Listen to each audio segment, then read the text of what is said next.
mtu ameshafanya nini? Amedukuliwa. Haleluya.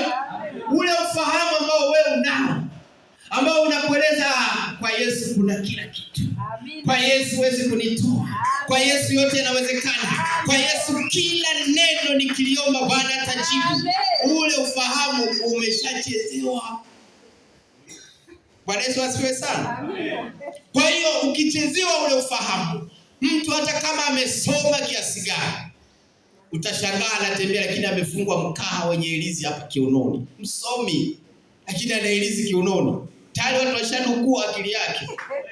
Bwana Yesu asifiwe sana. Haleluya. Mtu ana elimu, ameelimika vizuri, lakini utashangaa akilala pale mchangoni lazima atafute vitu aweke pale alivyopewa na mganga kwamba hivi ndivyo vinakulinda. Huyo mtu ule ufahamu umeshafanya nini? Umeshadukuliwa. Wakati mwingine unaweza kuwa kweli uliokoka, kweli kabisa uliamini Yesu yupo, lakini ule ufahamu ukishachezewa, unaanza sasa badala ya kwenda mbele unarudi, na ukisharudi nyuma sasa, kwa sababu watu washadukua ufahamu wako, tayari unawaza sasa vitu vilivyo kinyume na mapenzi. Haleluya. Kwa hiyo usishangae ukamwona mpendwa ameshaelekezwa kwamba kuna mganga atakusaidia, achana na walokole, na ni mpendwa, alafu ukakuta yule mpendwa anakwenda kwa mganga. Usishangae watu washafanya nini? Washadukua. Haleluya. Amen.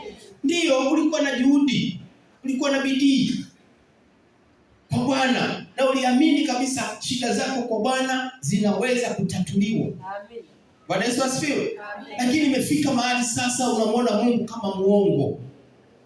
Uamini tena, hata tukihubiri hivi unaona anaongea.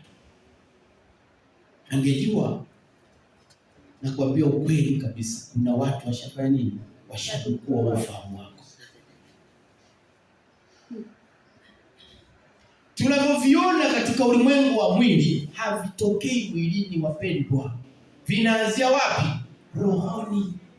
Kila teknolojia unaiona duniani inaanzia rohoni. Kwa hiyo nikikwambia kuna watu wanadukua ufahamu, tambua hilo kwamba udukuzi upo katika kufahamu.